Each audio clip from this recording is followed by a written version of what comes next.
नमस्कार दोस्तों, आप देख रहे हैं आपका अपना YouTube channel nursing academy. Nursing academy presents ESIC shift 2 2019 question paper and answer. ESIC paramedical exams 26/2/2019। पहले साथियों, प्रीवियस ईयर एग्जाम्स सीरीज के अंदर ये तीसरा वीडियो है। इससे पहले के पेपर्स आपने यदि नहीं देखे हैं तो आप हमारी प्ले लिस्ट में जाके वो वीडियो देख सकते हैं। इस वीडियो में कतई झकास क्वेश्चन होने वाले हैं। पहले साथियों, आपको यदि कोई सुझाव या क्वेरी है तो आप हमें व्हाट्सएप नंबर हमारे 8360069703 पे सेंड कर सकते हैं। बिना समय गए हम शुरू करते हैं। पहले साथियों, सब कुछ नहीं मिलता किस्मत में, सब कुछ नहीं होता किस्मत में, काबिल भी बनना पड़ता है। सब कुछ नहीं होता किस्मत में, काबिल भी बनना पड़ता है। दिल लगाना है तो मेरे दोस्तों, दिल लगाना है तो मेरे दोस्तों, किताबों से लगाओ। बेवफा भी निकली तो कुछ न कुछ बना के जरूर जाएंगी। बेवफा भी निकली तो कुछ न कुछ बना के जरूर जाएंगी। That's now question number 1, the meaning of remission is. First question क्या है, पूछा गया था the meaning of remission is, remission का क्या अर्थ है। ऑप्शन देखिएगा। Option 1, the disease is present but the person does not experience symptoms. रोग विद्यमान है लेकिन व्यक्ति को लक्षणों का अनुभव नहीं होता। ऑप्शन 2, द सिम्टम्स रीअपियर, लक्षण फिर से दिखाई देने लगते हैं। Option 3, the person is clinically cured, व्यक्ति चिकित्सक रूप से स्वस्थ हो जाता है। Option 4, the severity of disease increase, रोग की गति गंभीरता बढ़ गई है। गेस योर करेक्ट आंसर, सही उत्तर का अनुमान लगाइए, सोचिए। Correct answer is option first, the disease is present but the person does not experience symptoms. Remission का मतलब क्या है, रिमिशन का अर्थ क्या होता है कि रोग विद्यमान है लेकिन व्यक्ति को लक्षणों का अनुभव नहीं होता। मतलब बॉडी के अंदर डिजीज तो प्रेजेंट है लेकिन जो पेशेंट है उसको ये पता नहीं होता कि मेरे अंदर डिजीज प्रेजेंट है। जैसे किसी क्लाइंट के अंदर कैंसर होने के बाद काफी लंबे समय बाद उसको डायग्नोस होता है कि उसको कैंसर है। This is remission. रिमिशन मतलब छुपी हुई बीमारी। Next second, which of the below is not a role played by a nurse. इनमें से कौन से किसी परिचयिका नर्स द्वारा किया जाने वाला कार्य नहीं है। ऑप्शन देखिए। ऑप्शन फर्स्ट, केयर गिवर, देख रेख करना। ऑप्शन 2, काउंसलर, परामर्श देना। ऑप्शन 3, कम्युनिकेटर, संप्रेषक, कम्युनिकेट करना, गणना करना। ऑप्शन 4, फिजिशियन, चिकित्सक का कार्य। ये जो 4 काम दिए गए हैं इनमें से नर्स का कौन सा काम नहीं है। क्या क्वेश्चन पे ध्यान देना, कौन सा काम नहीं है पूछा है। गेस योर करेक्ट आंसर, सही उत्तर का अनुमान लगाइए। Correct answer is physician. कौन सा काम नहीं होता नर्स का, फिजिशियन का काम, चिकित्सक का काम नर्स का काम नहीं होता। तो नर्स के कौन कौन से काम होते हैं, केयर गिवर, पेशेंट को केयर देना, काउंसलिंग करना, कम्युनिकेट करना। Next question number 3, A group of related ideas और स्टेटमेंट इज कॉल्ड। संबंधित विचारों या कथनों के समूह को क्या कहा जाता है। संबंधित विचारों या कथनों के समूह को क्या कहा जाता है। ऑप्शन देखिए। ऑप्शन 1, फिलोसॉफी, दर्शन शास्त्र। ऑप्शन 2, पैराडिग्म, रूपावली। ऑप्शन 3, थ्योरी, सिद्धांत। ऑप्शन 4, कंसेप्चुअल फ्रेमवर्क या वैचारिक रूपरेखा। सही उत्तर का अनुमान लगाइए। कमेंट बॉक्स में भी लिख के बता सकते हैं आप सही उत्तर, सोचिए।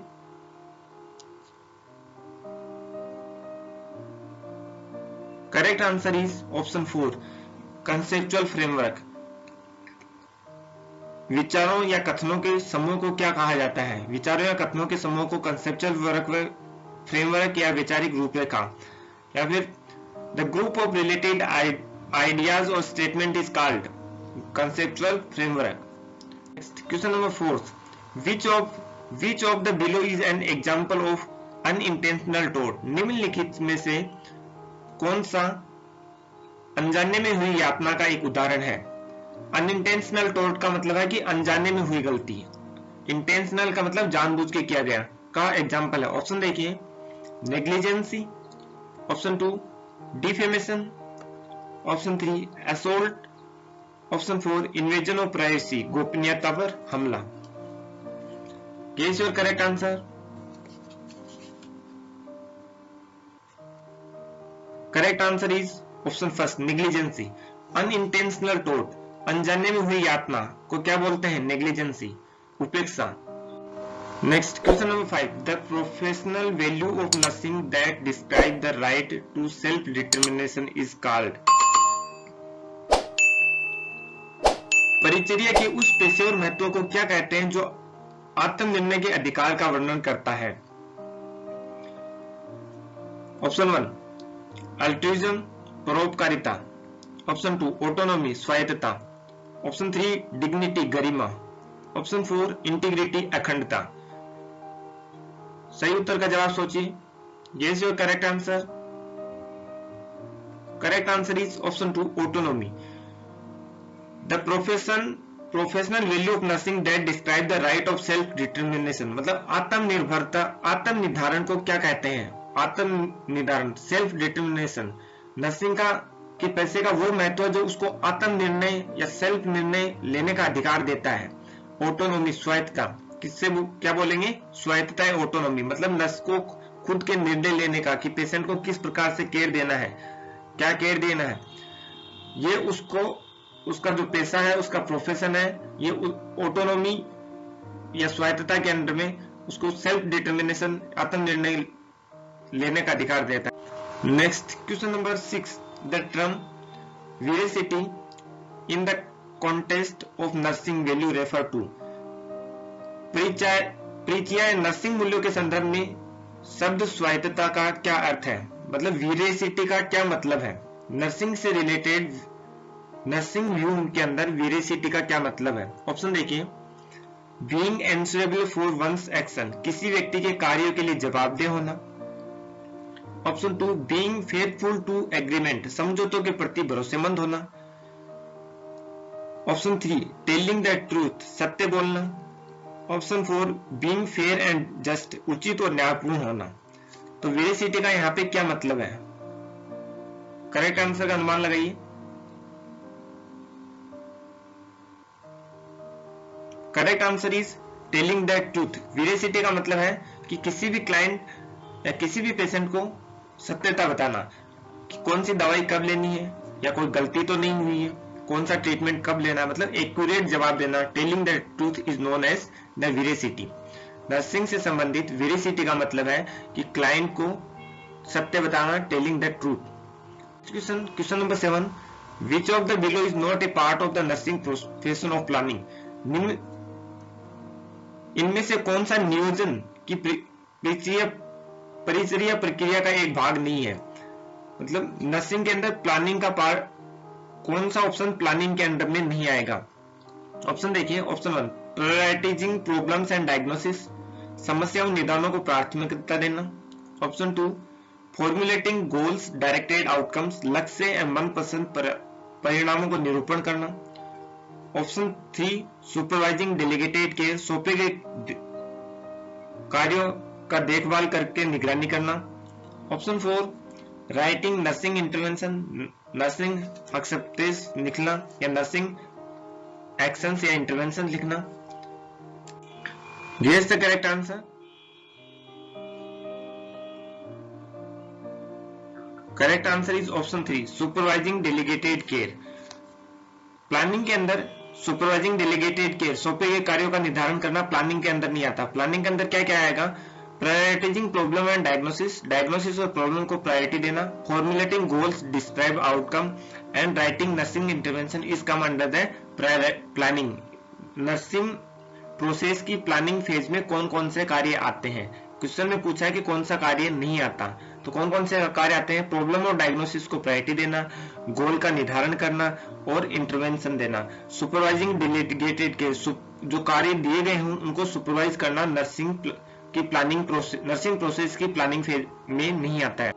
नेक्स्ट है question number 8, the type of assessment does to compare the client's current status to previously obtained baseline data is called. रोगी की मौजूदा स्थिति को पहले से प्राप्त बेसलाइन डाटा से तुलना करने के लिए किए गए आकलन के प्रकार को क्या कहते हैं? यदि किसी क्लाइंट का हमें बेसलाइन डाटा लेना है, उसका असेसमेंट लेना है, तो मौजूदा स्थिति कंडीशन को प्राप्त करने की तुलना करने के लिए जो बेसलाइन डाटा उसका आंकलन करने को क्या कहेंगे? करंट सिचुएशन से प्रीवियस हिस्ट्री के कंपैरिजन का असेस करने के लिए क्या कहेंगे? ऑप्शन 1 इनिशियल असेसमेंट बोलेंगे, आरंभिक आकलन। ऑप्शन 2 प्रॉब्लम फोकस असेसमेंट, समस्या पर केंद्रित आकलन बोलेंगे। ऑप्शन 3 इमरजेंसी असेसमेंट, आपातकालीन आकलन बोलेंगे। ऑप्शन 4 टाइम लैप्स रीअसेसमेंट, बीते हुए समय का पुनः आकलन बोलेंगे। Guess your correct answer. Correct answer is option 4 time lapse reassessment, बीते हुए समय का आकलन। ध्यान दीजिएगा, the type of assessment done to compare the client current status.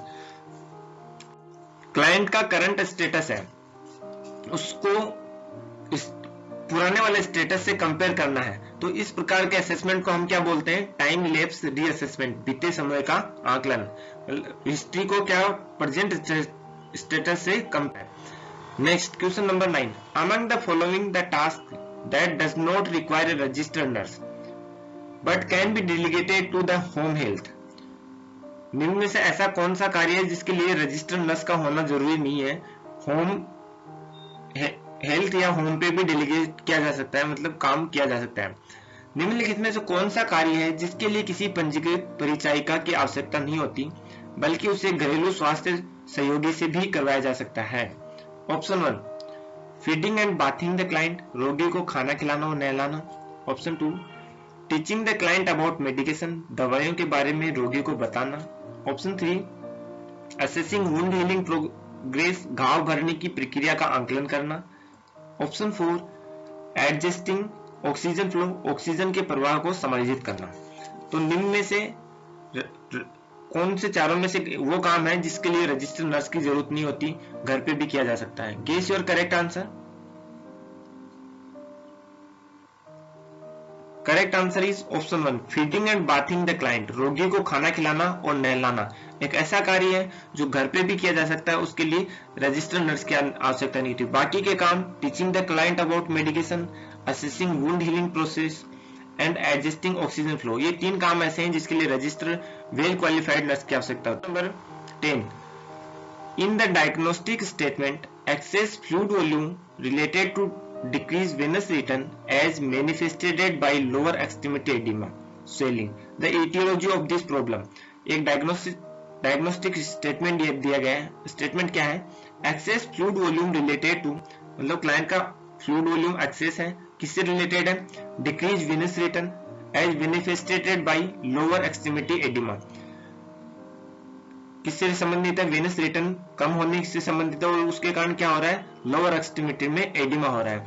तो इस प्रॉब्लम से रिलेटेड इटियोलॉजी क्या है? ऑप्शन देखिए, ऑप्शन फर्स्ट है एक्सेस फ्लूइड वॉल्यूम, अत्यधिक तरल पदार्थ की मात्रा के कारण है। Option 2 decrease venous return, Venus return की कमी के कारण, सीरा परक वापसी में कमी के कारण है। ऑप्शन 3 इडियोपैथिक, अननोन अज्ञात हेतु, मतलब कारण अनजान है, अज्ञात है। ऑप्शन 4 एडिमा या सोप की कंडीशन के कारण एक्सेसिव फ्लूइड वॉल्यूम है। Guess your correct answer. Correct answer is decrease venous return. इसमें जो डायग्नोस्टिक स्टेटमेंट बनाए गए हैं उसमें दिया गया है, जहां पे भी रिलेटेड टू वर्ड लिखा हो, कंसेप्ट बता रहा हूं, ध्यान देना, रिलेटेड टू लिखा हो, उसके आगे के जो पार्ट होगा वो हमेशा कोज से रिलेटेड करना है। किससे रिलेटेड करना है? कोज से रिलेटेड करना है। और मैनिफेस्टेड बाय का आगे से लिखा जो पार्ट होगा वो उसका सिम्टम है। मैनिफेस्टेड बाय का मतलब है लक्षित किया गया, मतलब उसका क्या सिम्टम दिखाई दे रहा है। उसके बाद का जो स्टेटमेंट है वो क्या होगा? मैनिफेस्टेड बाय बाद का स्टेटमेंट। फॉर एग्जांपल जैसे लोअर, इसमें लिखा लोअर एक्सट्रीमिटी एडिमा स्वेलिंग, तो वो उसके लक्षण को बताता है। और डायग्नोस्टिक के बाद जो रिलेटेड टू लिखा है वो उसके कारण को बताएगा। तो इसमें कारण क्या है? क्वेश्चन में बताया गया decrease venous return. Next question number 11, the advantage of using a 3-part diagnostic statement such as the problem, aetiology, sign, symptoms, PES format is. इटियोलॉजी से जुड़ी समस्या के संकेत, लक्षण, PES प्रारूप जैसे 3-part डायग्नोस्टिक स्टेटमेंट के उपयोग का क्या लाभ है? मतलब PES जो डायग्नोस्टिक फॉर्मेट है, PES जिसमें P for problem, E for aetiology और S फॉर साइन सिम्टम। इससे क्या लाभ है? ऑप्शन देखिए, option first, it improve communication between physician and nurse. ये चिकित्सक और परिचारिका के बीच संचार को बेहतर बनाता है। Option two, it help the nurse in delegating. ये परिचारिका नर्स को नियुक्त करने में मदद करता है। Option three, it standardise organisation of client's data. ये रोगी के आंकड़ों का प्रबंधन का मानकीकरण करता है। Option four, it decrease the cost of health care. इसमें स्वास्थ्य देखभाल की लागत को कम करता है। तो निम्न में से कौन सा एडवांटेज है जो PES problem aetiology sign symptom format से होता है? Guess your correct answer. Correct answer is option four, it decrease the cost of health care. PES problem aetiology sign symptoms format का सबसे main important 3 part diagnostic statement का main important है कि ये cost of health care को कम करता है। ये स्वास्थ्य देखभाल की जो लागत है उसको क्या करेगा? कम करेगा। कैसे? उसका प्रॉपर डायग्नोसिस होने से उसको जो हॉस्पिटल में रुकने के लिए जो टाइम लिमिट है वो कम की जा सकेगी तथा उसका खर्चा कम आएगा। नेक्स्ट है question number 12, that document that give nurses the authority to carry out specific action under certain circumstances, often when a physician is not immediately available, is called। उस दस्तावेज को क्या कहते हैं जो निश्चित परिस्थितियों में खास कार्यों को करने का नर्सों को देता है, प्रातः तब जब कोई चिकित्सक तुरंत उपलब्ध नहीं हो। मतलब उस डॉक्यूमेंट को क्या कहेंगे जो नर्सेस को ये अधिकार देता है कि वो स्पेसिफिक एक्शन ले सकती हैं उन कंडीशन में कि फिजिशियन अवेलेबल नहीं हो। ऑप्शन देखिए, प्रिस्क्रिप्शन या पर्ची। ऑप्शन टू, डिस्चार्ज समरी या छुट्टी देने का सारांश। ऑप्शन थ्री, स्टैंडिंग ऑर्डर स्थायी आदेश। ऑप्शन फोर, कंसेप्ट मैप अवधारणा नक्शे। कौन सा डॉक्यूमेंट है जो कि नर्सेस को यह अधिकार देता है कि फिजिशियन की अनुपस्थिति में आप इमीडिएट काम कर सकते हैं? Guess your correct answer. Correct answer is standing order. Standing order document ये है कि वो नर्सेस को ये अधिकार देता है कि in the absence of physician you can take the specific action। Question number 15, an example of positive feedback mechanism in our body is। हमारे शरीर में सकारात्मक प्रतिक्रिया तंत्र का एक उदाहरण इनमें से कौन सा है? Option one, baroreceptor mechanism. Option two, oxytocin in child birth. Option three, temperature regulation तापमान नियमन। Option four, regulation of thyroid hormone का नियमन। पॉजिटिव फीडबैक मैकेनिज्म का एग्जांपल क्या है? Guess your correct answer. Correct answer is oxytocin in child birth.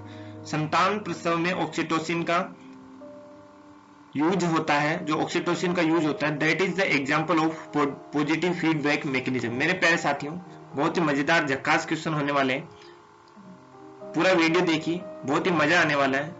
ऐसे ही question ESSC exam में आते हैं। मैं नेक्स्ट बार बार आपके लिए ऐसे ही वीडियो लेकर आऊंगा जो ESSC एग्जाम्स में पहले एग्जाम्स में क्वेश्चन आए हुए हैं, जिसमें हिंदी और इंग्लिश दोनों में एक्सप्लेनेशन होगा।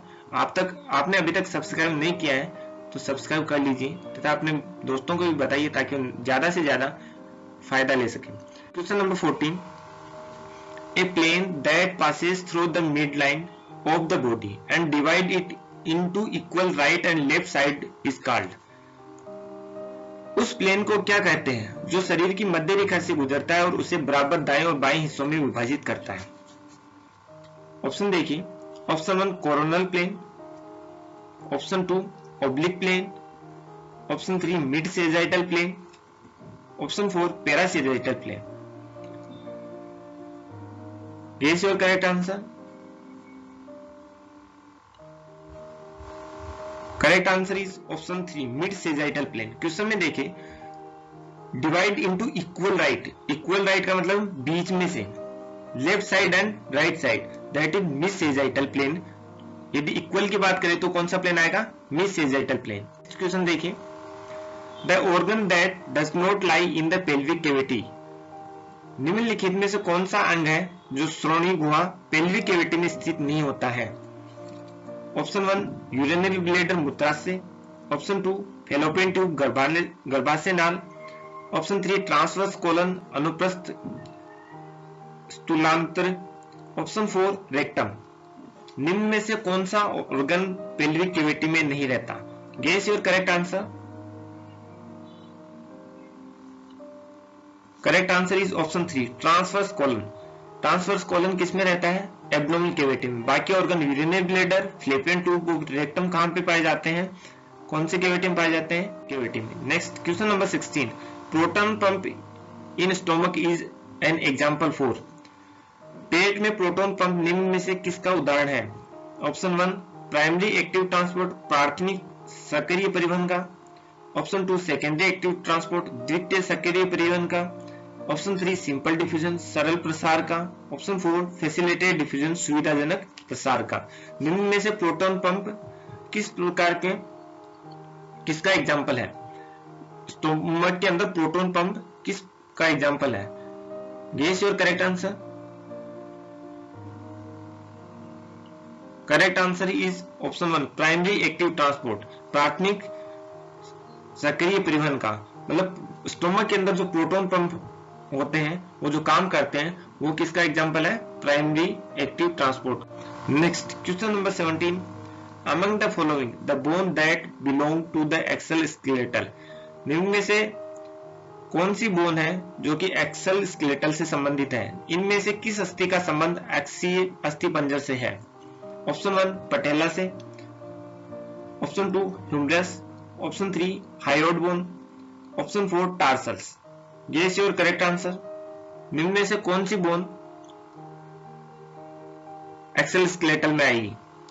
Guess correct answer is option 3 hyoid bone. Hyoid bone किस में आएगी? एक्सल। बाकी patella, humerus and tarsal bone किस में आती है? Appendicular skeletal system. नेक्स्ट है question number 18 an immovable joint is called. किसी न हिलने वाले जोड़ को क्या कहा जाता है? ऑप्शन 1 सिनेथ्रोसिस, ऑप्शन 1 सिनेथ्रोसिस अचल संधि, ऑप्शन 2 एम्फिएथ्रोसिस अलग चल संधि, ऑप्शन 3 पॉलीआर्थराइटिस बहुसंख्य शोध, ऑप्शन 4 डायथ्रोसिस चल संधि। निम्न में से इमूवेबल जॉइंट कौन सा है? तो इमूवेबल नाम इंडिकेट कर रहा है सिनेथ्रोसिस अचल संधि, मतलब जो चल नहीं पा रहा। Guess your correct answer.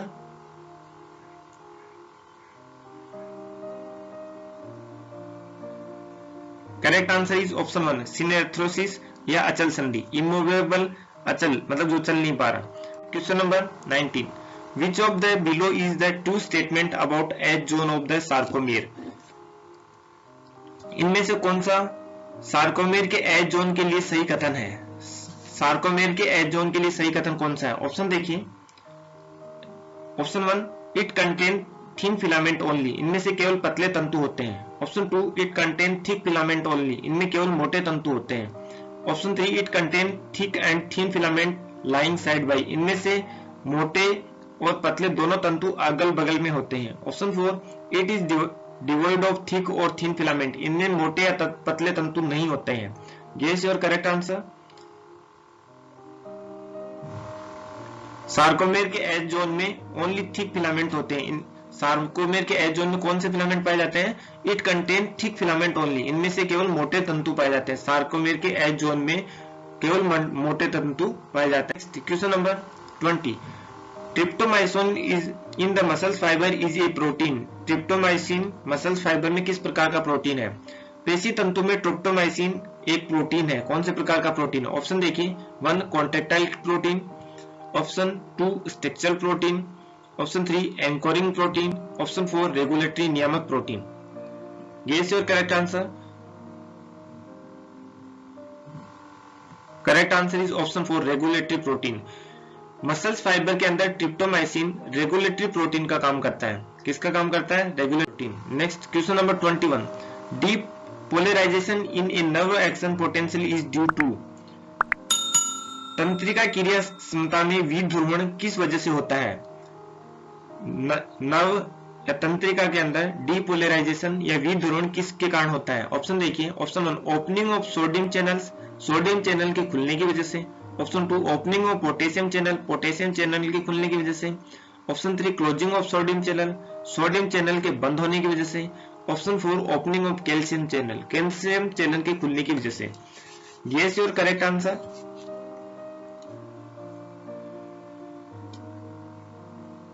Correct answer is option 1 opening of sodium channel. Nerve action के अंदर, तंत्रिका क्रिया के अंदर डीपोलराइजेशन सोडियम चैनल के खुलने की वजह से होता है। Next question number 22, the action of the sympathetic system in the wall of airway is called as. श्वास नलियों की दीवारों में अनुकंपी तंत्र की कार्रवाई को क्या कहते हैं? ऑप्शन 1 ब्रोंकोकॉन्स्ट्रिक्शन, छोटी छोटी श्वास नलियों का संकुचित होना। ऑप्शन 2 ब्रोंकोडायलेशन, श्वास नलियों का फैलना। ऑप्शन 3 इंक्रीज सीक्रेशन, स्राव में बढ़ोतरी होना। Option 4 increase gas exchange, gas के विनिमय में बढ़ोतरी होना। एयरवे के सिंपैथेटिक एक्शन को क्या बोलेंगे? Guess your correct answer. Correct answer is option 2 bronchodilation. Sympathetic action in the wall of airway, श्वास नलियों की दीवारों में सिंपैथेटिक सिस्टम के एक्शन को ब्रोंकोडायलेशन बोलते हैं। क्या बोलते हैं? Broncho. Next question number 23, which of the below is not a function of fibrous skeletal of the heart. निम्न में से इनमें से कौन सा हृदय के तंतु में अस्थिपंजर का कार्य नहीं है? हार्ट के फाइब्रस स्केलेटल का कार्य नहीं है। Option 1 preventing over stretching of the valve, कपाटिका में होने वाले अत्यधिक खिंचाव को रोकना। Option 2 act as a point of insertion for cardiac muscle fibre, हृदय की पेशी तंतु के लिए निवेशन बिंदु के रूप में कार्य करना। Option 3 conduct the impulses from the atria to ventricular, atria से निलय तक आवेगों का संचालन करना। Option 4 form a structural foundation for the heart wall, हृदय कपाटिका के लिए एक संरचनात्मक धार बनाना। तो निम्न में से फाइब्रस स्केलेटल, जो हार्ट का फाइब्रस पार्ट है, उसका काम कौन सा नहीं है? Guess your correct answer. Correct answer is option 3 conduct the impulses from the atria to ventricular. ये फाइब्रस स्केलेटल का काम नहीं होता। एट्रियम से निलय तक आवेगों का संचालन करना, conduct the impulses from atria to ventricular, ये कार्य ऐसे नोड का होता है। बाकी काम ओवरस्ट्रेच, वॉल को ओवरस्ट्रेच होना, कार्डियक मसल्स फाइबर के पॉइंट के इंसरेशन का काम, और स्ट्रक्चरल फाउंडेशन, हार्ट वॉल के स्ट्रक्चरल फाउंडेशन का निर्माण करना, ये किसका काम है? फाइब्रस स्केलेटल का। कौन सा काम नहीं है? तो इंपल्सेस का एट्रियम से वेंट्रिकुलर तक संचालन। Next question number 24, the Adam's apple is formed by. Adam's apple, Adam के एप्पल का निर्माण इनमें से किसके द्वारा होता है? Option 1 thyroid cartilage. Option 2 cricoid cartilage. Option 4 hyoid bone, कंठिकास्थि। ऑप्शन 4 एपिग्लोटिस, कंठछंद। Guess your correct answer. Correct answer is option 1 Adam's apple का निर्माण किसके द्वारा होता है? थायराइड कार्टिलेज के द्वारा। मेरे प्यारे होने वाले फ्यूचर नर्सिंग ऑफिसरों, आपको कमेंट बॉक्स में लिख के बताना है कि आदम्स एप्पल कहां पे प्रेजेंट रहता है, बॉडी के कौन से भाग में आदम्स एप्पल प्रेजेंट रहता है। Next question number 25, pepsinogen in the stomach is secreted by. पेट में पेप्सिनोजन को इनमें से किसके द्वारा छुपाया जाता है? मतलब पेप्सिनोजन का सीक्रेशन किसके द्वारा किया जाता है? ऑप्शन 1 पैरेटल सेल, पार्श्विक कोशिकाओं के द्वारा। ऑप्शन 2 चीप सेल, मुख्य कोशिकाओं के द्वारा। ऑप्शन 3 गॉबलेट सेल, कलश कोशिकाओं के द्वारा। ऑप्शन 4 जी सेल, जी कोशिकाओं के द्वारा। तो पेप्सिनोजन का स्टोमक में सीक्रेशन किसके द्वारा होता है? Guess your correct answer. Correct answer is option 2 chief cells. Pepsinogen का सीक्रेशन स्टोमक में किसके द्वारा होता है? चीप सेल द्वारा। Next question number 26, the hormone that increase water absorption by inserting water channel और एक्वेपोरिन्स इज। वह कौन सा हार्मोन है जो वाटर चैनल या एक्वेपोरिन को डालकर पानी के पूर्ण अवशोषण में बढ़ोतरी करता है? ऑप्शन देखिए, angiotensin. Option 2 aldosterone. Option 3 atrial natriuretic peptide. Option 4 anti diuretic hormone. Guess your correct answer. निम्न में से कौन सा हार्मोन है जो वाटर इंसरेशन, वाटर की डीएब्जॉर्प्शन को प्रमोट करता है? Guess your correct answer is anti diuretic hormone. कौन सा हार्मोन वाटर रिजर्वेशन को बढ़ाता है बॉडी के अंदर? Anti diuretic. Next question number 27, respiratory rate multiplied by tidal volume give. श्वास दर को प्राणवायु से गुणा करने पर हमें क्या प्राप्त होता है? कतई जहर क्वेश्चन है। ऑप्शन देखिए, मैक्सिमम वॉलंटरी वेंटिलेशन, अधिकतम स्वैच्छिक श्वासन। Option 2 minute volume. Option 3 total lung capacity. Option 4 expiratory reserve volume. तो निम्न में से यदि हम रेस्पिरेटरी रेट को टाइडल वॉल्यूम से गुणा करेंगे तो क्या मिलेगा? Guess your correct answer. सही उत्तर का जवाब सोचिए। Correct answer is minute volume. हाँ, यदि हम रेस्पिरेटरी रेट को उसके टाइडल वॉल्यूम से गुणा करते हैं तो हमें जो तो उसे हम मिनट वॉल्यूम के नाम से जानते हैं। If you multiply the respiratory rate to tidal volume that is known as minute volume. Next question number 28, the causative agent for the disease scrapie belongs to the category of. रोग scrapie के लिए रोग कारक का संबंध इनमें से किसकी श्रेणी से है? बैक्टीरिया से होता है। ऑप्शन 1, ऑप्शन देखिए, option 1 bacteria, option 2 viruses, option 3 protozoans, option 4 पीरोन्स। मतलब स्क्रिपी रोग किससे होता है, किससे संबंधित है? ये इज योर करेक्ट आंसर। सोचिए सही उत्तर का जवाब। Correct answer is option 4 prions. Scrapie किससे होता है? प्रियोन के द्वारा फैलता है। Next question number 29, the correct order of the phases in the bacterial growth curve. जीवाणु वृद्धि चक्र के चरणों का सही क्रम इनमें से कौन सा है? बैक्टीरियल ग्रोथ के स्टेप्स हैं, वो उनका सही चक्र कौन सा है? ऑप्शन 1 क्या है? Lag stationary exponential decline. Option 2 lag decline exponential stationary. Option 3 lag exponential stationary decline. Option 4 lag exponential decline stationary, मध्य घातीय पतन और स्थिर। निम्न में से करेक्ट ऑर्डर क्या है? किसका? बैक्टीरियल ग्रोथ कर्व का करेक्ट ऑर्डर क्या है? Guess your correct answer. Correct answer is option 3 lag. First step कौन सी है? लेग, इसके बाद एक्सपोनेंशियल, उसके बाद स्टेशनरी, उसके बाद डिक्लाइन। मतलब बैक्टीरिया जो ग्रोथ करेगा वो कौन कौन से किस फेज के थ्रू करेगा? पहला स्टेप होगा लेग, उसके बाद एक्सपोनेंशियल, उसके बाद स्टेशनरी और उसके बाद decline. Next question number 30, which of the following is not assimilated by eukaryotic cells. इनमें से कौन सा यूकैरियोटिक कोशिकाओं का एक रूपता नहीं है, मतलब यूकैरियोटिक सेल से संबंधित नहीं है? ऑप्शन 1 ग्लूकोज शर्करा, option 2 lactase, option 3 sulphate, option 4 nitrogen. Guess your correct answer. Eukaryotic cell से संबंधित कौन सा नहीं है? Correct answer is option 4 nitrogen. Nitrogen का यूकैरियोटिक सेल से रिलेशन नहीं होता। Question number 31, the genetic exchange process in which donor DNA is introduced to the recipient by a virus is. वह आनुवंशिक विनिमय प्रक्रिया कौन सी है जिनमें दाता के डीएनए को किसी वायरस द्वारा प्राप्तकर्ता से मिलाया जाता है? मतलब वह कौन सी प्रोसेस है जिसमें डीएनए के डोनर को रिसिपिएंट के किसी वायरस के प्राप्तकर्ता से मिलाया जाता है? उस प्रोसेस को, जेनेटिक प्रोसेस को क्या बोलेंगे? ऑप्शन देखिए, फर्स्ट है ट्रांसड्यूक्शन, ऑप्शन 1 ट्रांसडक्शन पारकर्मण, ऑप्शन 2 ट्रांसफेक्शन अभिकर्मक, ऑप्शन 3 कंजुगेशन संयुग्मन, ऑप्शन 4 ट्रांसफॉर्मेशन या रूपांतरण। तो कौन सी प्रोसेस है, कौन सी जेनेटिक एक्सचेंज की प्रोसेस है जिसके अंदर दाता के डीएनए को वायरस के रिसिपिएंट से मिलाया जाता है? Guess your correct answer.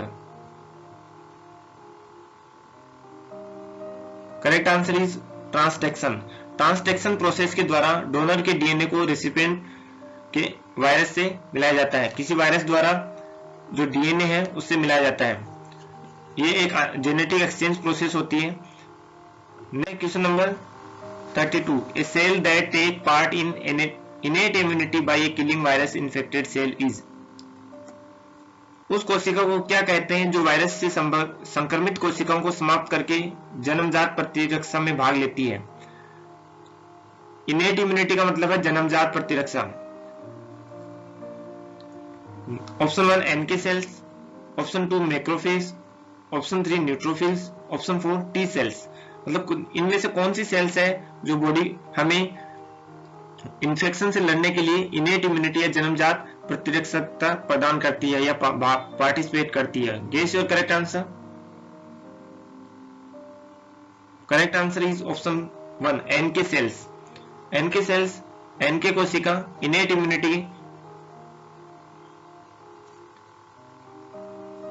Immunity या जो जन्मजात इम्यूनिटी है उसके दौरान वायरस से होने वाली संक्रमित कोशिकाओं को समाप्त करने के लिए में पार्टिसिपेट करती है। Question number 33, the type of hypersensitivity reaction due to IgE mediated histamine release is called. अति संवेदनशीलता प्रतिक्रिया के उस प्रकार को क्या कहते हैं जो IgE मध्यस्थता हिस्टामिन छोड़ने की वजह से होता है? मतलब हिस्टामिन की वजह से IgG मीडिएटेड हिस्टामिन रिलीज की वजह से होने वाली हाइपर सेंसिटिविटी रिएक्शन को क्या कहेंगे? ऑप्शन देखिए, type 1, option 2 type 2, option 3 type 3, option 4 type 4। Guess your correct answer. Correct answer is type 1। IgE immunoglobin E mediated histamine release की वजह से जो हाइपर सेंसिटिविटी रिएक्शन होती है उसे हम टाइप 1 या प्रकार 1 के नाम से।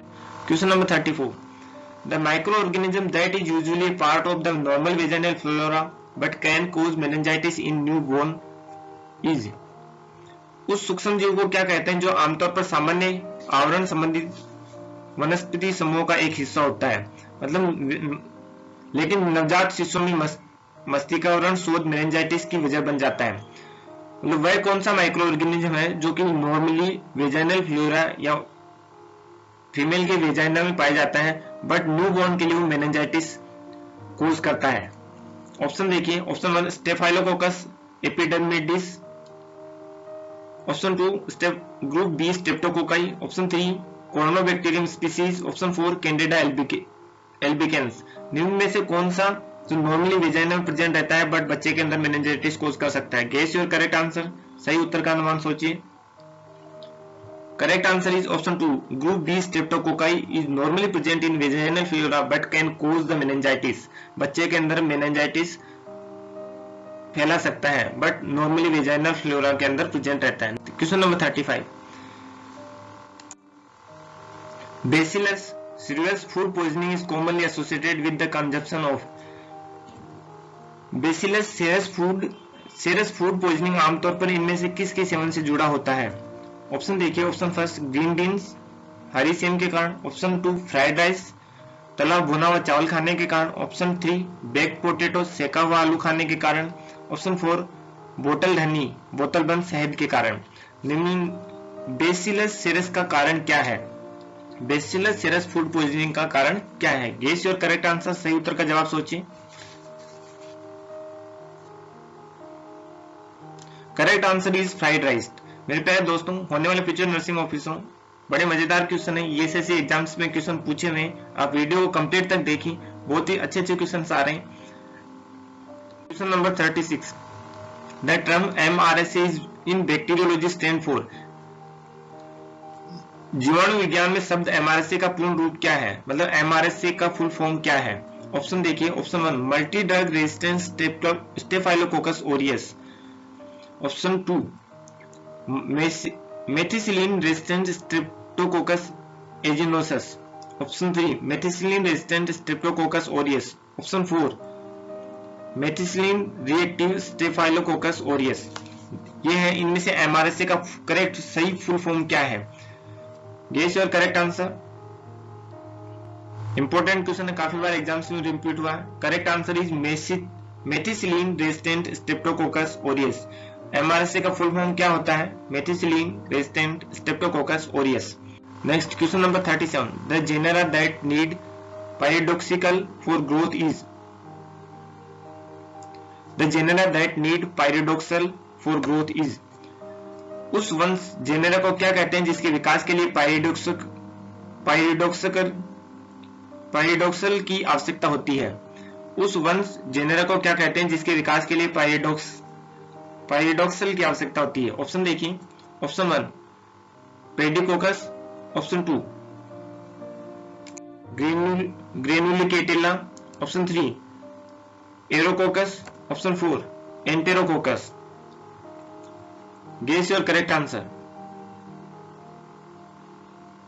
Correct answer is granulicatella. Granulicatella के लिए की आवश्यकता होती है किसके लिए? पायरिडोक्सल ग्रोथ के लिए। Question number 38, a rapid Grover among the following is, इनमें से किसका विकास बहुत तेजी से होता है?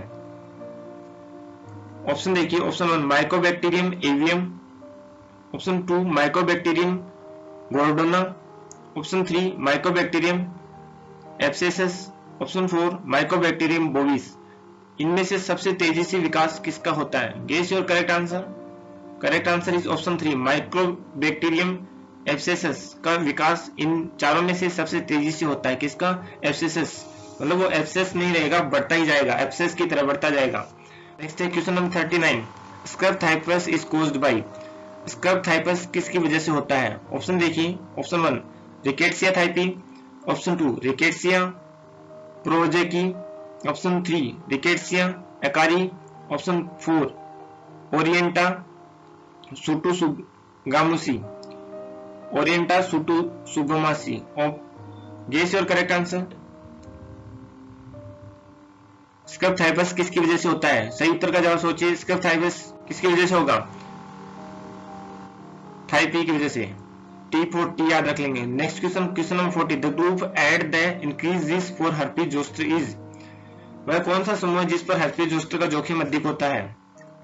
Option 1 person at advance age, बहुत अधिक उम्र वाले व्यक्ति को, option 2 patient with atopic dermatitis, atopic dermatitis से पीड़ित रोगी को, ऑप्शन 3 प्रेग्नेंट वुमन, गर्भवती महिला को, option 4 infant with congenital infection, जन्मजात संक्रमण वाले शिशु को। Guess your correct answer.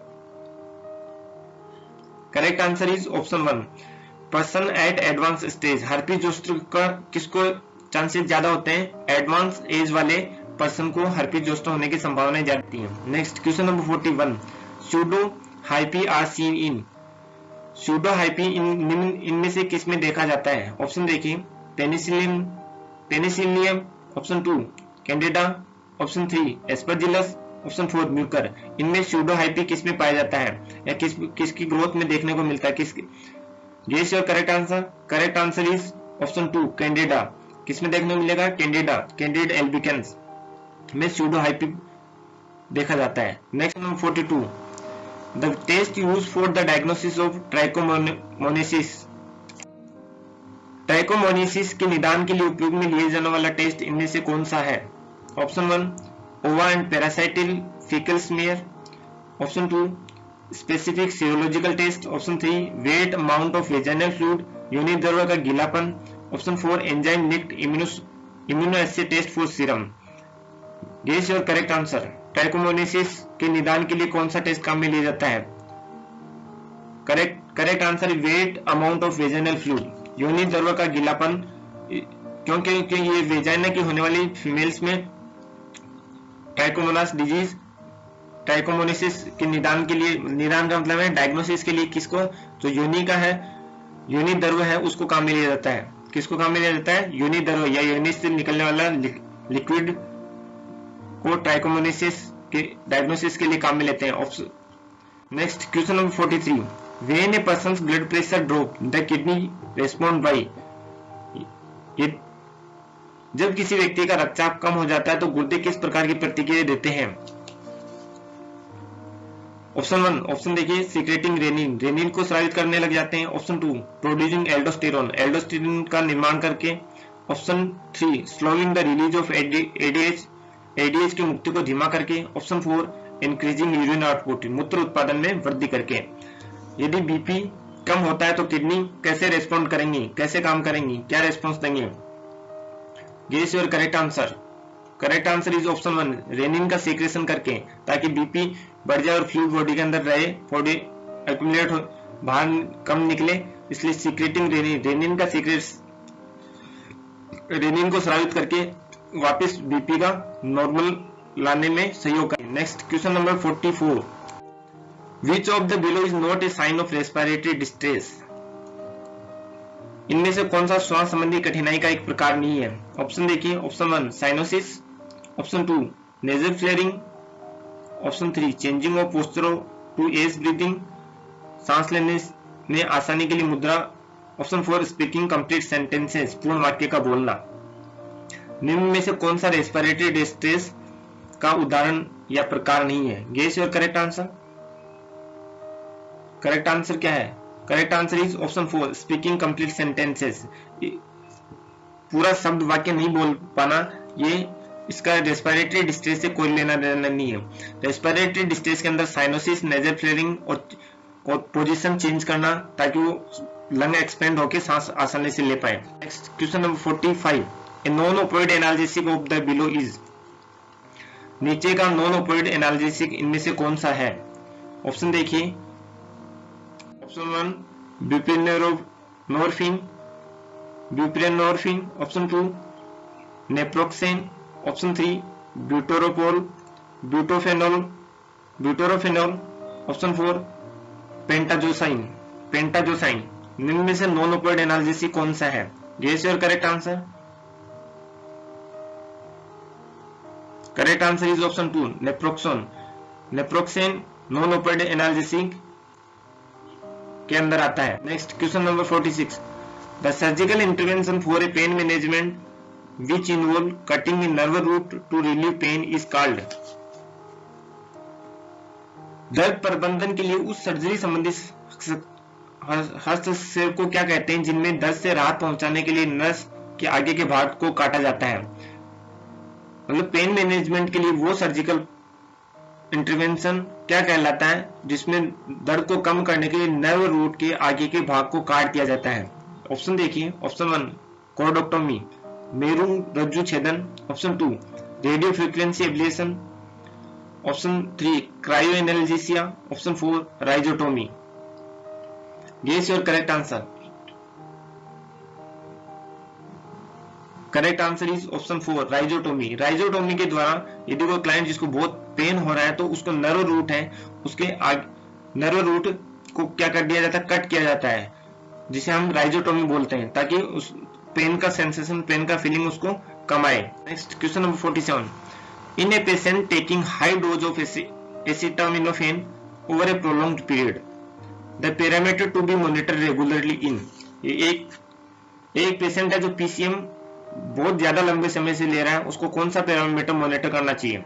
लंबे समय तक एसिटामिनोफेन या पैरासीटामोल की अधिक खुराक लेने वाले व्यक्ति में नियमित रूप से निगरानी किया जाने वाला पैरामीटर इनमें से कौन सा है? Option 1 prothrombin time, option 2 GI irritation, option 3 liver function, option 4 kidney function. PCM जो ज्यादा समय से ले रहा है उसके लिए कौन सा पैरामीटर हम मेनली मॉनिटर करेंगे? Guess your correct answer. सोचिए, कमेंट बॉक्स में लिख सकते हैं आप। Correct answer is liver function. यदि कोई क्लाइंट पीसीएम ज्यादा समय से ले रहा है तो उसमें उसके लिवर फंक्शन को मॉनिटर करना चाहिए। क्यों? क्योंकि पीसीएम क्या लिवर को क्या करती है? नुकसान करती है। Next question number 48, the cranial nerve affected in Bell's palsy is? बहुत इंपॉर्टेंट क्वेश्चन है, बार बार एग्जाम्स में रिपीट हुआ क्वेश्चन है प्यारे दोस्तों। बेल्स पाल्सी में प्रभावित कपाल तंत्रिका इनमें से कौन सी है? Option 1 cranial nerve, option 2 cranial nerve, option 1 cranial nerve 3, option 2 cranial nerve 5, option 3 cranial nerve 7, option 4 cranial nerve 9। इनमें से बेल्स पाल्सी के लिए जिम्मेदार तंत्रिका कौन सी है? Guess your correct answer. सोचिए सही उत्तर का, ये क्वेश्चन बार बार एग्जाम्स में रिपीट होता है। Bell palsy cranial nerve 7, Bell's palsy 7 बार घंटी बजती है, क्रेनियल नर्व 7 कितनी बार घंटी बजती है? 7 बार, 7 शुभ, इसलिए बेल्स पाल्सी। बेल कितनी बार बजानी है? 7 बार। कैसे याद रह जाएगा? आसानी से याद रह जाएगा ना। बेल पाल्सी, बेल कितनी बार बजानी है? 7, इसलिए कौन सी तंत्रिका प्रभावित होती है? 7th का। Next question number 49, positive Brudzinski and Kernig sign are indicative of? Positive Brudzinski and Kernig के संकेत इनमें से किसको दर्शाते हैं? यदि किसी क्लाइंट को पॉजिटिव ब्रोडजोन्स्की और कर्निंग साइन है तो क्या इंडिकेशन होगा? ऑप्शन 1, ऑप्शन देखिए alcoholic intoxication, option 2 hemiplegia, option 3 peripheral neuropathy, option 4 meningitis. Brudzinski के एंड कर्निंग साइन पॉजिटिव होना किसका इंडिकेशन है? Guess your correct answer. ये भी क्वेश्चन बहुत इंपॉर्टेंट है, काफी बार एग्जाम्स में रिपीट हुआ है, बहुत important. Correct answer is meningitis. Positive Brudzinski के and Kernig sign is the indication of meningitis. किसका इंडिकेशन होता है? यदि किसी क्लाइंट के अंदर ब्रॉड-जोन्स के और कर्निंग साइन पॉजिटिव हो तो मेनिंजाइटिस को इंडिकेट करते हैं। Last question of this video, multiple sclerosis is characterized by. एकाधिक श्वेत पटल शोथ स्क्लेरोसिस को इनमें से किसके द्वारा इंगित किया जाता है? ऑप्शन देखिए, option 1 progressive myelination in the CNS, CNS में लगातार किसी तंत्रिका के माइलिन आवरण का नाड़ी से अलग होना। Option 2 deficiency of the neurotransmitter dopamine, neurotransmitter dopamine की कमी होना। Option 3 deterioration of the spinal column, मेरुदंड का विकृतीकरण हो जाना। ऑप्शन 4 इम्पेयर्ड सेरेब्रल सर्कुलेशन, मस्तिष्क परिसंचरण का खराब हो जाना। मल्टीपल स्क्लेरोसिस किसे बोलते हैं? मतलब मल्टीपल स्क्लेरोसिस में क्या होता है? Guess your correct answer. इस उत्तर का जवाब कमेंट बॉक्स में लिखिए। बहुत ही मजेदार क्वेश्चन है, बार बार रिपीट होता है। Correct answer is option 1 progressive demyelination in the CNS. Central nervous system के अंदर, केंद्रीय तंत्रिका तंत्र के अंदर जो नर्व सेल्स हैं उनका माइलिन आवरण का हटना ही मल्टीपल स्क्लेरोसिस कहलाता है। दोबारा रिपीट कर रहा हूं, ध्यान देना। केंद्रीय तंत्रिका तंत्र के अंदर न्यूरॉन या तंत्रिका का माइलिन आवरण हटना, डीमाइलिनेशन होना ही मल्टीपल स्क्लेरोसिस होता है। Thank you for watching. प्यारे साथियों, वीडियो बहुत अच्छा लगा होगा। अच्छा लगा तो अपने दोस्तों के साथ शेयर कीजिए। सब्सक्राइब और लाइक तो आपने अभी तक कर ही दिया होगा। प्यारे साथियों, ऐसे ही हर पेपर का सीरीज लेके आ रही है। ईएसआईसी का नेक्स्ट पार्ट जो अगले 50 क्वेश्चन है, नेक्स्ट वीडियो में आपको मिलेंगी। Thank you for watching. प्यारे साथियों, सफलता एक दिन से नहीं मिलती, लगातार मेहनत करने से मिलती है। बने रहिए, हंसते रहिए, खेलते रहिए, पढ़ते रहिए, मुस्कुराते रहिए और हमारे साथ जुड़े